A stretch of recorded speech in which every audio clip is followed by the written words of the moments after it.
Hey guys, welcome back to the channel. It's the boost season again, and for those who's been itchy to get their soupy tuned, there's no better time than right now. Today, we're super excited to have Anthony in the house, who's also known as Dmann Tuning. He's gonna give us a quick FNQ as well as a walkthrough of the process. Many of you might know Anthony already, but for those who don't, Anthony, could you give us a quick introduction of yourself? My name is Anthony. I'm Dmann Tuning. I'm a Cobb Pro tuner. I originally started tuning cars probably in 2009, mainly open source, things like that. I had an older WRX that I played with a lot. And I realized at the time from having my limited tuning knowledge back then that the tune that I put on my own vehicle was actually better than one of the leading competitors. So I delved into it, kind of head first through college and everything. And we'll fast forward to 2024 and now I'm 8,000 or 9,000 cars in and still love what I do every day. And what would you say just overall on the VB platform versus the FA? A lot more potential for power. I think a lot of the issues the FA20s kind of had were pretty much sorted with the VBs. They had a lot of shortcomings. The only thing that's really not fixed, I would say, is probably the transmission. But besides that, yeah, I mean, the VBs, it's a new world for sure. They definitely respond well to mods. They respond well to tuning, and they seem to hold up very well. Yeah, that's super excited to hear. We have our VB as well. We put a couple parts on it already, but we're still awaiting for that Dmann sauce. That's why we have him here today to give you guys a little walkthrough of the process. I guess first off, if you could let us know what exactly is a tune and why do we need a tune, specifically on the Subaru platform. Yeah, so tuning is mainly needed because one of the really popular things to do to the VB WRX is to put an intake system on it. When you do that, you change the actual effective size of the mass airflow unit itself, which does need recalibrating and resetting to make sure the car doesn't lean out and it's actually calibrated correctly and doing what it's supposed to. Other modifications, J-pipes, etc., they need wastegate modification, different things adjusted within the tune itself to make sure it's running appropriately. Not only that, obviously the biggest effect of tuning would be obviously power potential.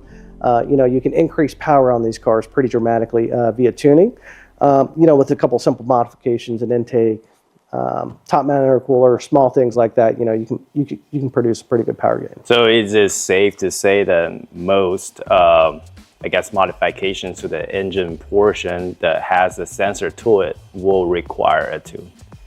Yeah, so tune requirement would be anything that dramatically changes intake or exhaust flow. I would say what's required to tune is something like intakes. J-pipes do need a little bit of modification for sure. Some of the things you can get away with it without tuning would be like a turbo inlet, maybe a catback, top mount intercoolers actually you can get away with without retuning. But you're not going to take advantage of the full effect of it, obviously, without tuning. So I guess one of another very popular question people have is Etune versus a Dyno Tune. A lot of times people might not have a dyno near where they live or have a very reputable tuner that's easily accessible. So what's your take between Etune and Dyno Tune, pros and cons? Yeah, so the pros of a Dyno Tune is mainly if you have an older car especially, you have some undiscovered problems, the tuner can kind of go through the car and check it out and figure it out right there in person. So I would say the biggest difference between e-tuning and dyno tuning is that diagnostic factor of the tuner being in the car, being able to see what's going on live. In terms of things, I guess it's variable upon what year vehicle. Some of the newer cars, the VBs, obviously, they tend to do better e-tuning or come out just the same e-tuning as they do dyno tuning. Mainly for the fact that they're newer, they don't really have any mechanical issues. And really, a lot of these newer cars are all closed loop fueling. They're closed loop almost everything nowadays. So really, the tune is really going to be pretty much identical from a dyno to an e-tune standpoint. The car's only going to take so much timing up top. Anybody that's been tuning these for a while is going to have certain markers they want to hit in terms of boost and air fuel ratio, etc. So pros and cons. To put it shortly, if you have issues, a dyno tune could be better.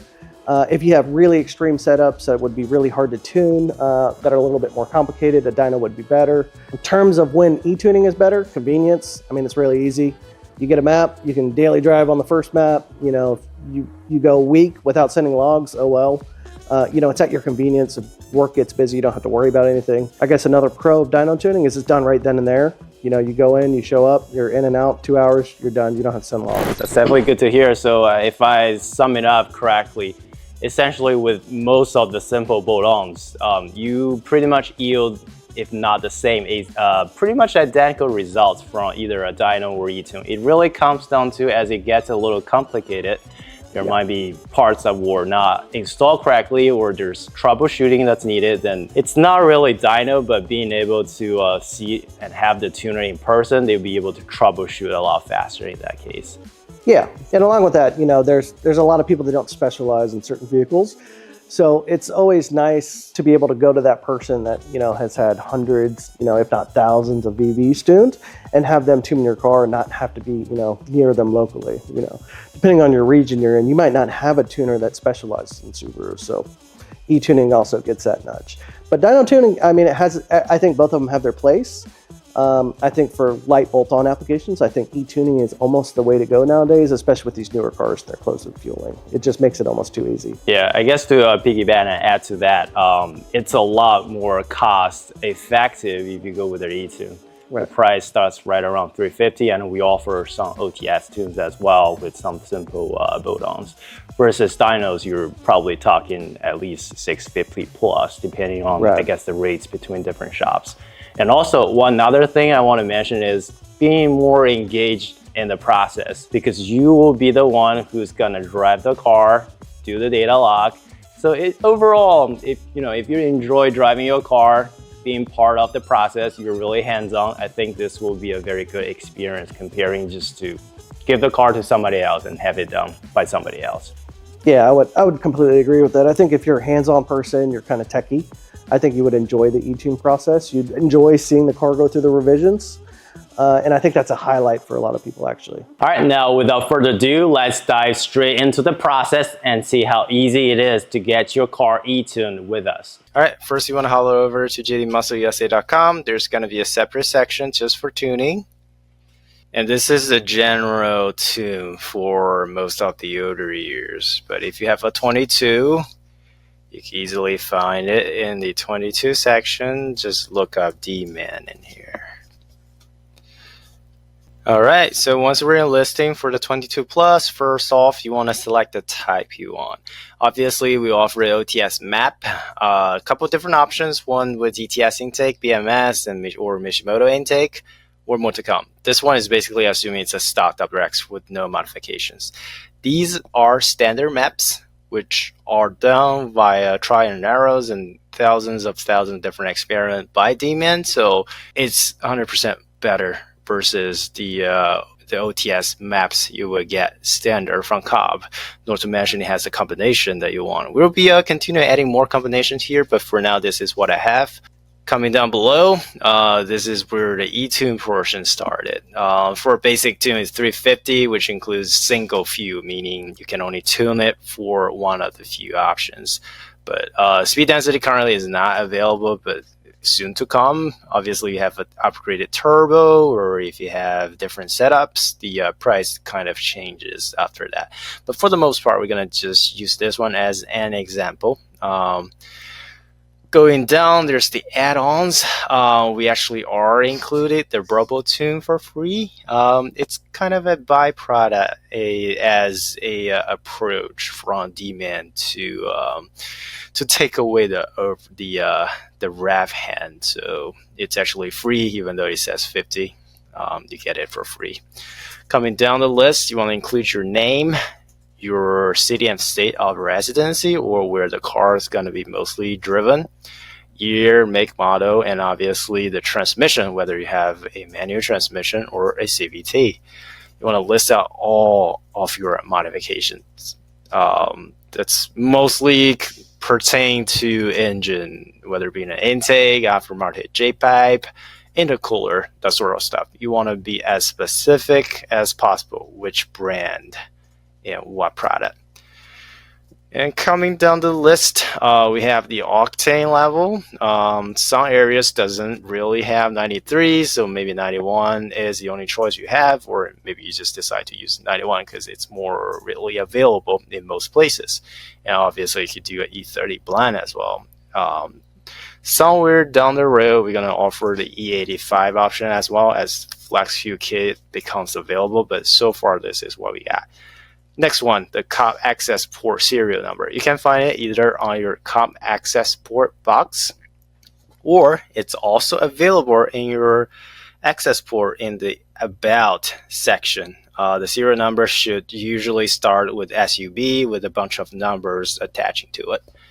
And obviously, if you like us, you can include a sweat bag. Next up, you want to add to cart and finish out the checkout process. This will generate an order for you, and someone on our end will get it processed, meaning sending an email out, tagging us and Dmann Tuning. And by then, Dmann is going to take that over, and right now, we're going to hop back to the car and walk you through the process of how that's done. All right, just a little background on what we have done to the car. Our 22 VB has a ETS intake with box, a 3.5-inch front mount intercooler, JD Muscle on equal length header, JD Muscle intermediate pipe, and JD Muscle single exit titanium exhaust already installed. So it's a similar process. When you order the Etune through us, you want to list out as detailed as possible of all the modifications you have done to the car. That makes it a lot easier for Anthony to put together the base tune, which we are going to load to the car right now. All right, so loading the map, it's fairly straightforward. Like we mentioned before, after you place the order, Dmann is going to contact you via email with a base map, which you will need to upload to your Accessport, and this is how you go about it. You need to first download the Accessport Manager from Cobb's website, which we'll link in the description down below. And also, you want to make sure Accessport is up to date before you're connecting it. You want to check for updates.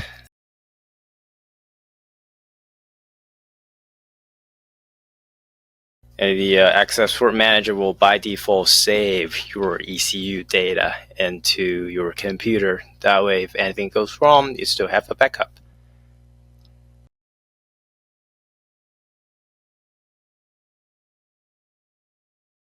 Alright, so like I said before, even connecting your Accessport to the manager, you want to check for the firmware update. Make sure the software is always up to date.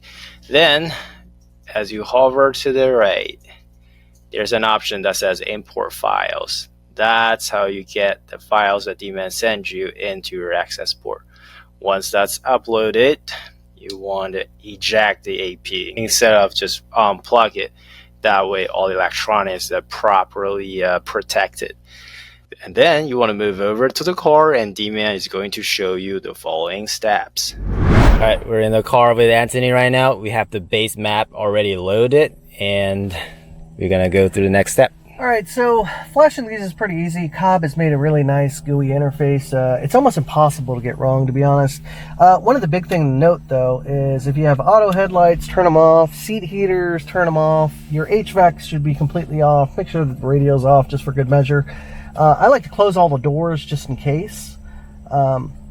From the Cobb GUI, you're just literally going to scroll down to where it says Tune, obviously, because we're going to be changing the tune.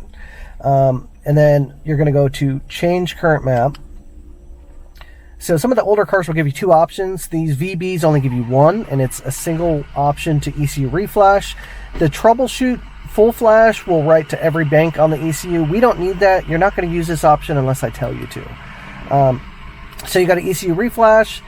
Once you do that, you're going to have your available maps. I deleted all his other maps, so you might have other maps in here, but just obviously grab the ProTune that I built. It should have your name, my name, the octane you're using, etc. So you click it, and by the way, the center button is basically enter. This is up, down, that's back, or cancel. So it's going to give you a battery warning. You should have a battery tender on the car. We're not going to do it because we're going to live on the edge, but you should definitely put like a 5 or 10 amp trickle charge on your battery just in case. So now the Accessport is actually writing to the ECU. Whatever you do while you're flashing these things, just don't get nervous and touch the key. That's the last thing you want to do. Touch the key or touch the start button. If you turn off the car and the ECU loses power while it's flashing, you will brick the ECU. So it's important to note, just never touch the key until it tells you, and make sure to read everything twice just in case. And you start off with the key in the power On position, yes. Yep. Correct. Don't start the car, but just in the on position. For the key version, it's turn all the way, and it's 2 clicks for the push or keyless. 2 taps. Yep. So that's it. This car is actually on a CCF1 file, so it does flash a little bit faster. Here's where it says, please turn off the vehicle. Make sure to read that twice. Turn the key off. I usually pull the key all the way out for good measure, and then click OK. All right, now you simply put the key back in. 2 clicks. I give it a couple seconds, and then I hit OK.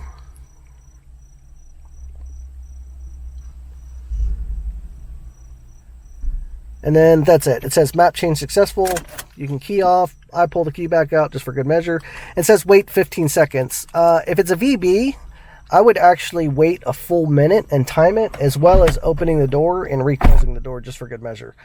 Some of these have weird P2103 codes and just oddities that can happen with these when you reflash them. So it's always good measure to wait a full minute after you reflash the car, pull the key all the way out. If you have a touch to start key, I usually get out of the car and lock the car and walk away for a couple minutes. So once you flash the car, it's been about a minute. You're going to put the key back in. Don't immediately go to start the car. The drive-by-wire system and some of the other components need a couple seconds before they'll start. I'll show you what's going to happen if you do this. You get nothing.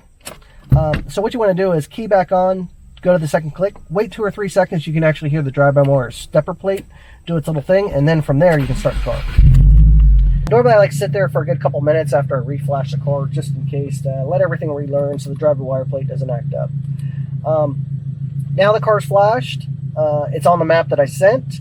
We have to set up the data log list. So to do that, you're going to go to gauges, and you're going to click this little side arrow. Once you click the side arrow, that's your setup key. You're going to go to configure data logging again. And you're going to hit a side arrow again, and then at the just kidding, it's right there. At the second one, you're going to go to load a data log preset. So this is my preset list that I've created for these cars, and you literally click it, and that's it. You can actually hit the back button now, and all the pre-configured data log items that I actually need for the tuning process are already preloaded. So a lot of people get confused and they think that the data log preset list adjusts your gauges. These gauges are actually independently operated from the data log list. So these gauges, you can put whatever you want. It won't matter.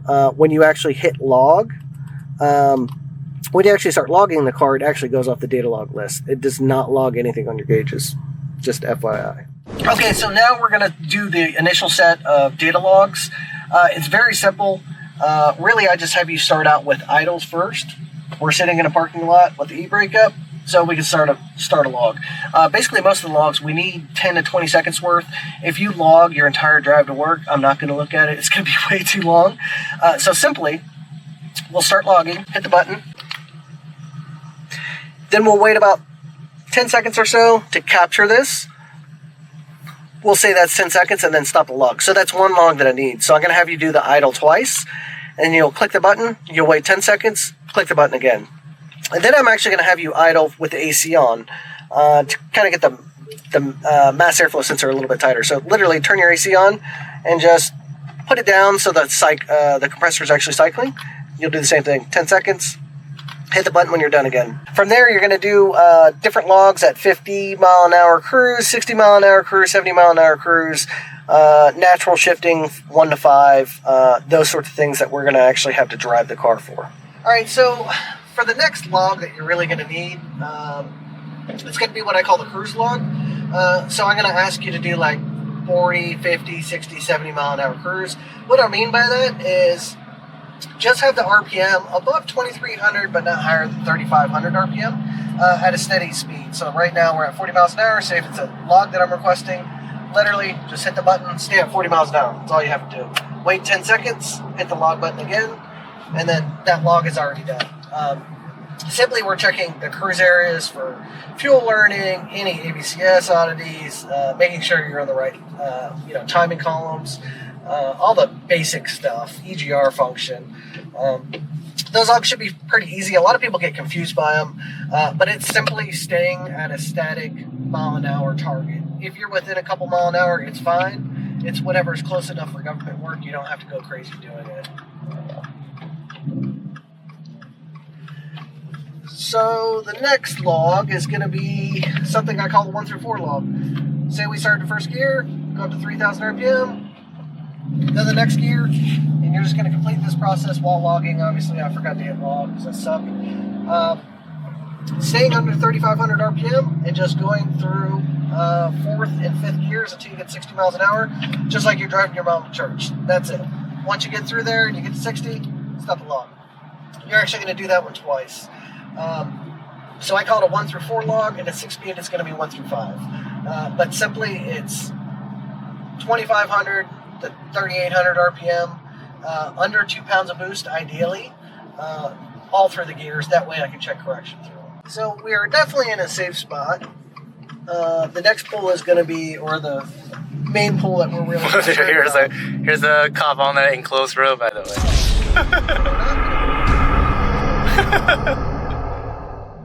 Okay, so the next pull, the wide open throttle portion of it that we need is going to be from 2,500 to 6,500 in 3rd gear.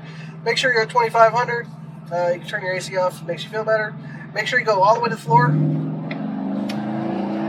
And then don't lift until you see 65. Make sure you stay flat. And that's it. You can slow back down, stop your log. That's your wide open throttle done. It's very easy. A lot of people stress about it. They kind of overthink it. But literally just get to 2,500 RPM, just foot all the way to the floor, make sure it's planted, make sure it stays there until you're at 6,500 RPM. I would say the biggest mistake with logs that I normally get are people will start at 2,500 and they don't floor it. They go 2,500, they kind of half throttle it, and then they're floored by 4,000. Either that or they floor it and then they start easing up on the throttle. So whenever you're doing wide open throttle logs, it needs to be just that, wide open throttle. So make sure you plant it, keep it planted for the whole duration, and then stop your log. Easy as that. So we did our first wide open throttle 3rd gear pull. Unless I'm really good that day, normally you're going to have to do a couple more. So you're going to do your initial cruise logs, your idle logs, your initial wide open throttle, and then varying on how much changes we need, that could be it for the cruise logs. Maybe I'll ask you for more idle logs. It's going to vary, and it's going to go case by case. So really, I'm not going to have you do a 1 through 4 wide open throttle log. I don't deem it necessary. I think we can do mostly what we need to do just in a single gear in 3rd gear, wide open throttle, if they're done correctly and done well. So again, we're slowing down, 2,500 RPM. You can even leave the AC on if you want. Just make sure you're thereabouts 2,500. Push it all the way to the floor. We're logging.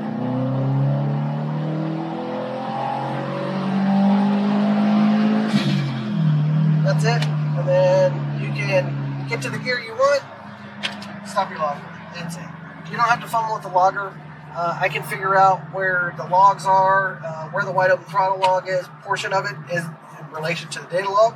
So the most important thing is be safe. Make sure you're in a closed environment.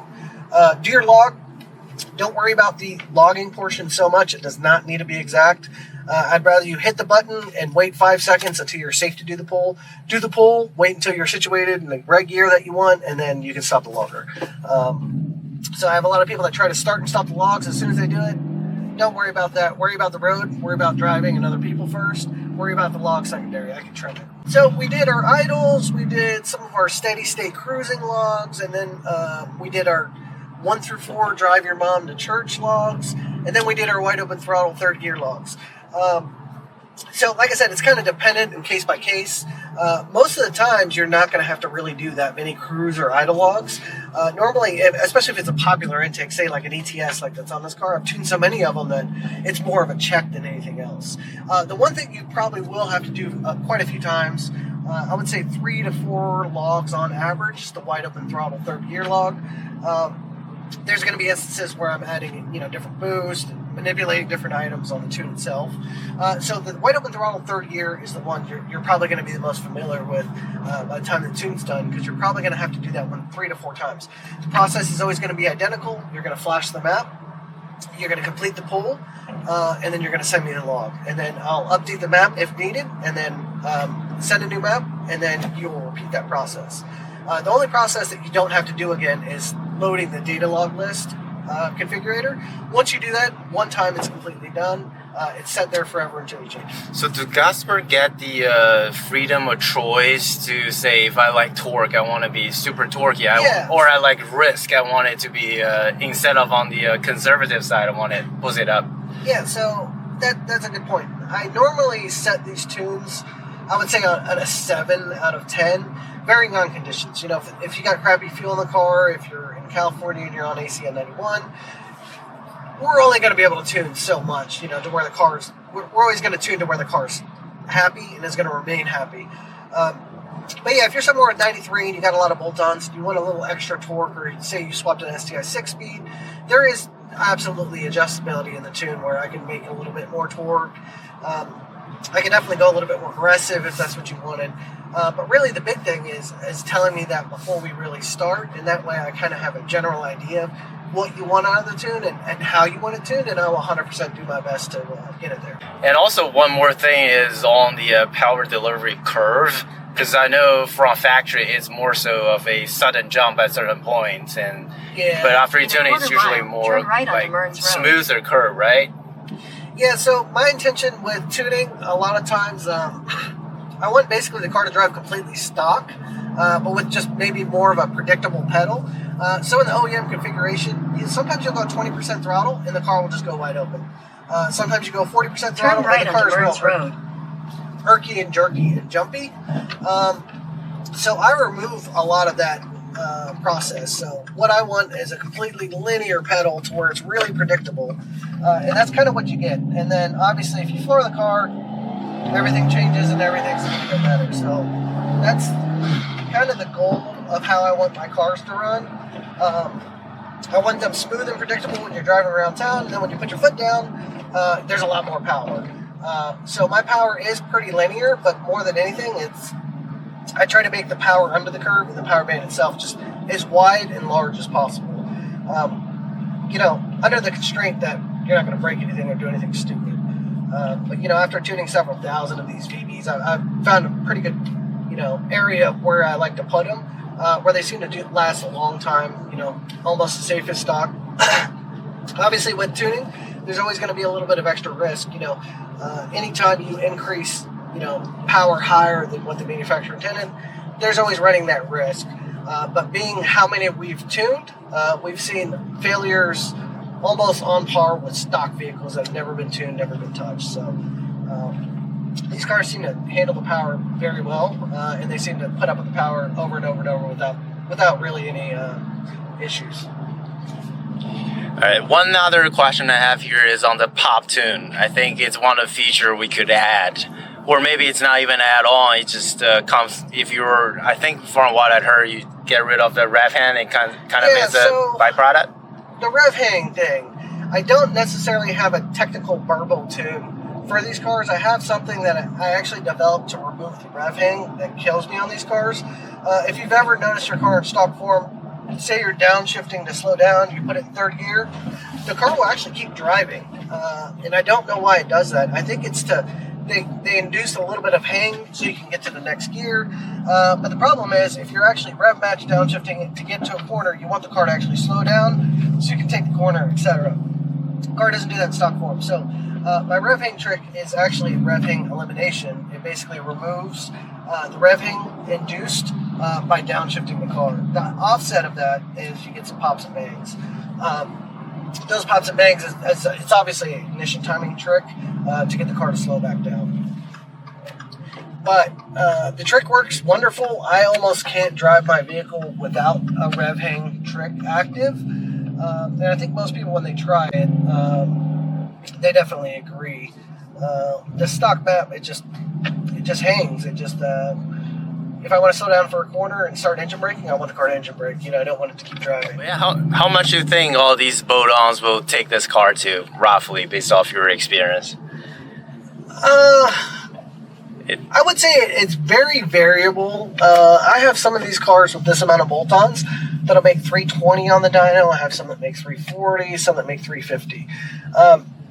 So I would say in the range, this car's probably, just from the butt dyno, is probably in the 330 something on pump gas.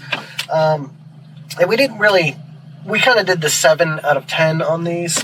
But yeah, I mean, there's different processes you can do. Even on the road, I can run it through different softwares to kind of get an idea of what type of power it's making. But to be honest, a lot of the software online has been very lenient and inflated, so I don't really use it as much anymore. Gotcha. Well, since we're talking about powers, what are, based off your experience, some of, I say, maybe the top 3 or top 5 power mods, best bang for the buck, that you would recommend a VB owner to get? So best bang for the buck absolutely is going to be an intake. Sounds crazy because back in the EJ world, like, intakes did nothing.